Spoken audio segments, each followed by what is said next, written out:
Hello friends, आज के इस वीडियो में हम लोग सीखने वाले हैं कि ऑनलाइन अपने फ़ोन के माध्यम से अपने आधार कार्ड के अंदर यदि कोई भी डेटा को अपडेट करवाना है, जैसे कि name, date of birth, gender, father name, mother name. इतना ही नहीं दोस्तों, यदि आप अपने आधार कार्ड के अंदर मोबाइल नंबर, ईमेल आईडी को लिंक करवाना चाहते हैं या फिर चेंज करवाना चाहते हैं, या फिर दोस्तों आप अपना आधार कार्ड के अंदर डेमोग्राफिक डेटा जैसे village, post office, district, pin code या फिर डॉक्यूमेंट को अपडेट करना चाहते हैं। इतना ही नहीं दोस्तों, यदि आप अपना बायोमेट्रिक को अपडेट करवाना चाहते हैं जैसे फोटो, फिंगरप्रिंट, आइरिस, ठीक है, कुछ भी डेटा को आप अपडेट करवाना चाहते हैं तो भाई आप ऑनलाइन भी कर सकते हैं। ठीक है, इसके लिए क्या करना है आपको, तो अपना मोबाइल फ़ोन को ओपन कर लेना है, फिर किसी भी एक ब्राउज़र को खोल लेना है। ठीक है, अब खोलने के बाद भाई आपको टाइप कर देना है SSUP। ठीक है, SSUP को टाइप कर देना है। टाइप करने के बाद भाई इसे सर्च कर लेना है। जैसे आप सर्च करोगे ना, तो जो पहला वेबसाइट आएगा जो कि है SSUP.uidi.gov.in, ठीक है, आपको इसके ऊपर क्लिक कर देना है।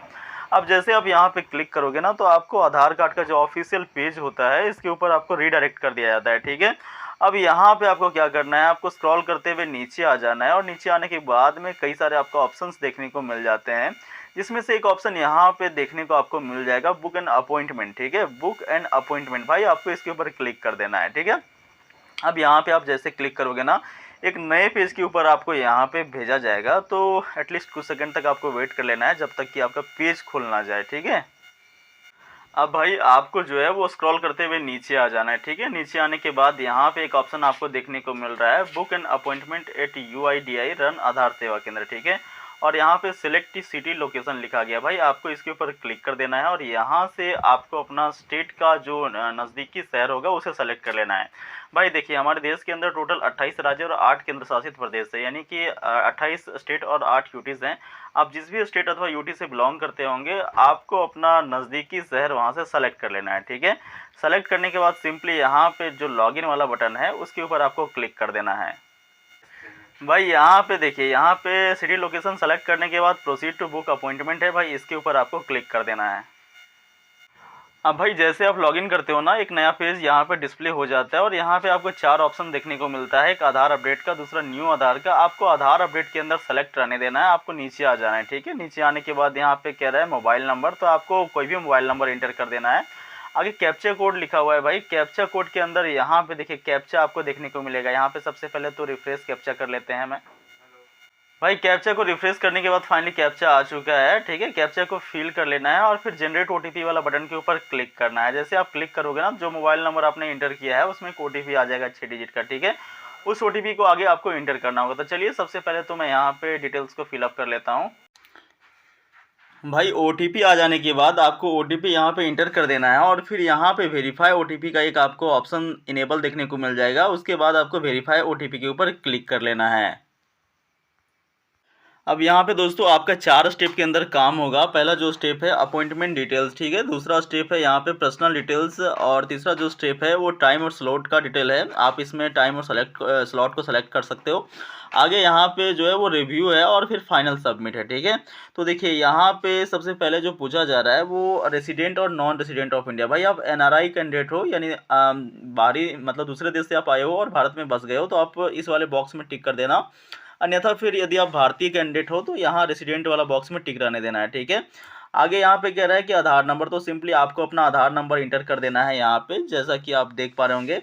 ठीक है, यहाँ पे आधार नंबर इंटर कर देना है और आपका जो नाम होगा आधार कार्ड के अंदर वो यहाँ पे इंटर करना है। ठीक है, अब आपको नीचे आ जाना है। यहाँ से आपको अपना राज्य का नाम सेलेक्ट कर लेना है, फिर सिटी दिया गया है, जो भी शहर से आप बिलोंग करते होंगे उस शहर को यहाँ से सेलेक्ट कर लेना है और फिर यहाँ पे कह रहा है कि आधार सेवा केंद्र, तो आपको यहाँ पे अपना आधार सेवा केंद्र को सेलेक्ट कर लेना है। ठीक है, सारा डिटेल को जैसे आप फिलअप करोगे ना, तो जो नेक्स्ट वाला बटन है वो ऑटोमेटिकली इनेबल हो जाएगा। इसके बाद आपको नेक्स्ट वाला बटन के ऊपर क्लिक करना है।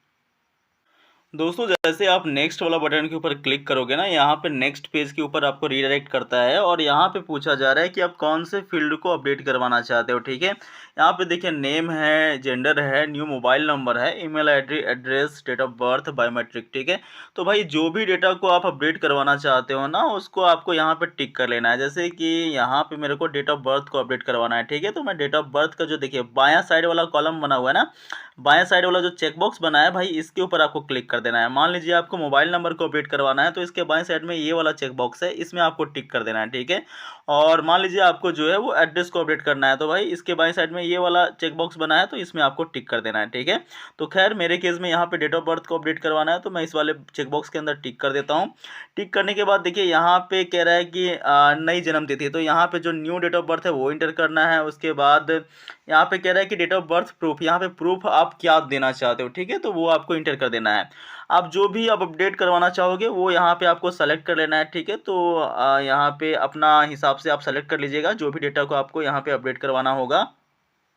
भाई सेलेक्ट करने के बाद ना आपको यहाँ पे नेक्स्ट वाला बटन इनेबल मिल जाएगा, उस आपको जो है वो नेक्स्ट वाला बटन के ऊपर फिर क्लिक कर देना है, ठीक है।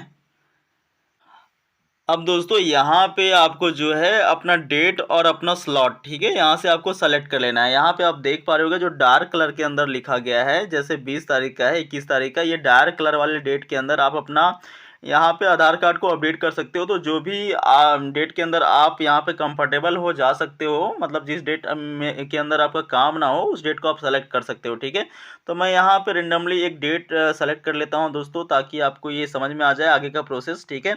अब डेट सेलेक्ट करने के बाद भाई यहाँ पे स्लॉट दिया गया है, ठीक है, जो भी स्लॉट में आप जा सकते हो कंफर्टेबल हो उस स्लॉट को भी आपको सेलेक्ट कर लेना है। जैसे मैं जो है वो यहाँ पे 1:50 से लेकर के 2:10 के बीच में जा सकता हूँ, तो ये स्लॉट में सेलेक्ट कर लेता हूँ, ठीक है। उसके बाद देखिए यहाँ पे आपको कह रहा है कि अपॉइंटमेंट कन्फर्मेशन, तो भाई आपको यहाँ पे नीचे आ जाना है स्क्रॉल करते हुए। ये आपका कन्फर्मेशन का डेट यहाँ पे आपको देखने को मिल जाता है, कंप्लीट एड्रेस देखने को मिल जाता है, ठीक है। अब आपको स्क्रॉल करते हुए नीचे आ जाना है। नीचे आने के बाद भाई यहाँ पे नेक्स्ट वाला बटन आपको इनेबल मिल जाएगा, आपको इसके ऊपर क्लिक कर देना है। अब भाई यहाँ पे आपका पर्सनल डिटेल्स आपका शो हो जाएगा, जैसे कि अपॉइंटमेंट टाइप हो गया, वेरिफिकेशन टाइप, टाइम स्लॉट, ये सारा डिटेल्स आपका शो हो जाएगा, मोबाइल नंबर, ठीक है। ये सारा डिटेल्स आप एक बार चेक कर सकते हो। यदि सारा कुछ सही है ना भाई तो फिर आपको सबमिट कर देना है, ठीक है। और अगर कोई डिटेल्स में कोई गड़बड़ी है तो ऐसी स्थिति में प्रीवियस का यहाँ पे एक नया ऑप्शन बना हुआ है, प्रीवियस वाले ऑप्शन के ऊपर क्लिक करके भाई आप प्रीवियस मेन्यू में जा सकते हो और वहाँ से अपना डेटा को सुधार सकते हो, ठीक है।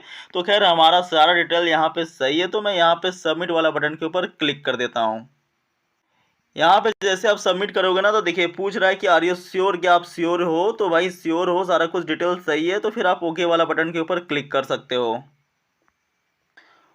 जैसे ही आप ओके वाला बटन के ऊपर क्लिक करोगे ना, यहाँ पे देखिए कह रहा है कि please make payment to complete the appointment, आपको पेमेंट का पेज के ऊपर रिडायरेक्ट करेगा। जितना भी जो भी डेटा को आप वहाँ पे सेलेक्ट किए होंगे उतना आपको पेमेंट करना पड़ेगा, ठीक है। तो खैर हमारा एक ही डेटा था तो मैं यहाँ पे पेमेंट कर देता हूँ, 100 रुपये का हमारा चार्ज है।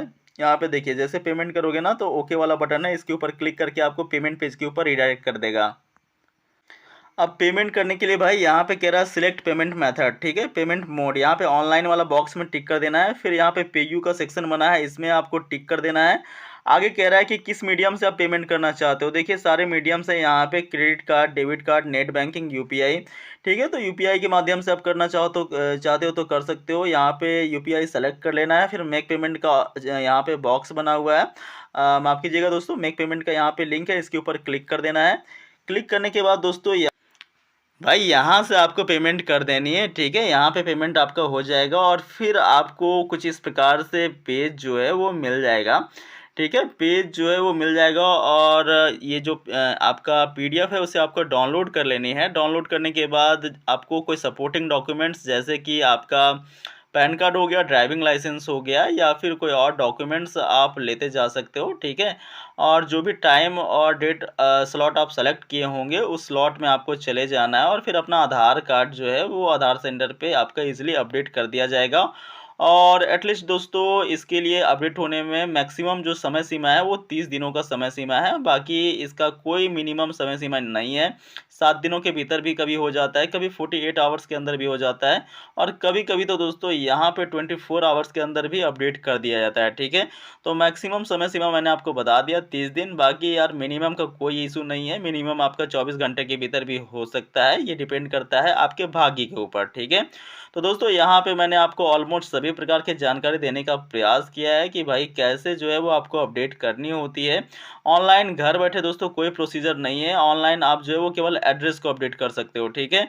एड्रेस के अलावा कोई भी डेटा को, जैसे एक और आप एड्रेस के अलावा डॉक्यूमेंट को अपडेट कर सकते हो, ये 2 डेटा को आप घर बैठे अपडेट कर सकते हो। बाकी भाई जितने भी डेटा हैं आपको आधार सेंटर जाना ही पड़ेगा, वहीं से आपका काम बनेगा। हालाँकि भीड़ से बचने के लिए आप अपॉइंटमेंट ले सकते हो, ठीक है। इससे आपका काम आसान हो जाएगा और यहीं से आपका सारा प्रोसीजर हो जाता है। बस जाकर के कुछ यहाँ पे कह सकते हो कि कुछ थोड़ा बहुत जो काम होता है वो वहाँ पे आपका बच जाता है, वो वहाँ पे वो लोग कर देते हैं आधार से सेंटर के जो ऑपरेटर्स होते हैं, ठीक है। तो दोस्तों ऑलमोस्ट मैंने आपको सभी प्रकार की जानकारी प्रोवाइड कर दी है, फिर भी भाई कोई इशू है या फिर किसी भी प्रकार का सुझाव देना चाहते हैं तो कमेंट बॉक्स में दें। बाकी दोस्तों मिलते हैं अगले वीडियो में, तब तक वीडियो पूरा देखने के लिए बहुत बहुत धन्यवाद।